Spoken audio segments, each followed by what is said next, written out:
City cool electronics കടയുടെ മുൻവശത്തെ shutter ഉയർത്തി അകത്ത് കടന്ന് മേശവലിപ്പിലുണ്ടായിരുന്ന 40,000 രൂപയും 10,000 രൂപ വില വരുന്ന മിക്സിയും ചില്ലീസ് ഹൈപ്പർ മാർക്കറ്റിൽ നിന്നും 55,000 രൂപയും സാധനങ്ങളുമാണ് കവർന്നത്. തുണി കൊണ്ട് മുഖം മറിച്ച് 3 പേരടങ്ങിയ സംഘമാണ് മോഷണത്തിന്റെ പിന്നിലെന്ന് കവർച്ച നടന്ന കടകളിൽ ലഭിച്ച CCTVയിൽ പതിഞ്ഞ ദൃശ്യങ്ങളിൽ നിന്ന് മനസ്സിലായിട്ടുണ്ട്.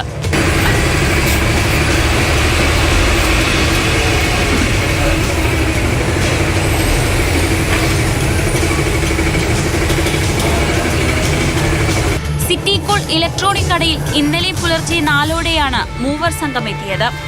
ഇവർ ഒരുമിച്ച് ചേർന്ന് ഒരാൾ കടയുടെ അകത്ത് കയറാൻ പാകത്തിൽ ഷട്ടർ വലിച്ചുയർത്തുകയായിരുന്നു. തൊപ്പി ധരിച്ച ഒരാൾ അകത്ത് കയറി മേശവലിപ്പിലുണ്ടായിരുന്ന പണം കവരുന്നതും CCTVയിൽ പതിഞ്ഞിട്ടുണ്ട്.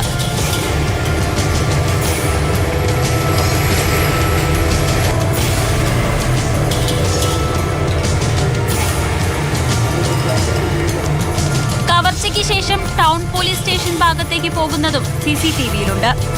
ഇതേ ഭാഗത്തു നിന്നാണ് സംഘം എത്തിയത്.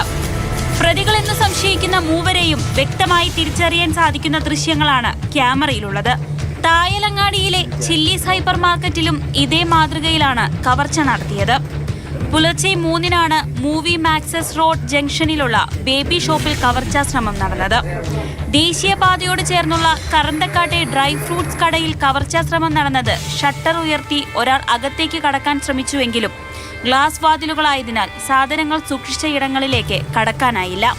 സിറ്റി കൂൾ ഇലക്ട്രോണിക്സ് ഉടമ കമ്പാറിലെ അബ്ദുൽ നിസാറിന്റെയും ഹൈപ്പർ മാർക്കറ്റ് ഉടമ തെരുവത്ത് KM മുഹമ്മദ് ഷംസീറിന്റെയും പരാതിയിൽ പോലീസ് കേസെടുത്തു. വിരലടയാള വിദഗ്ധരും ഡോഗ് സ്ക്വാഡും സ്ഥലത്തെത്തി പരിശോധന നടത്തി.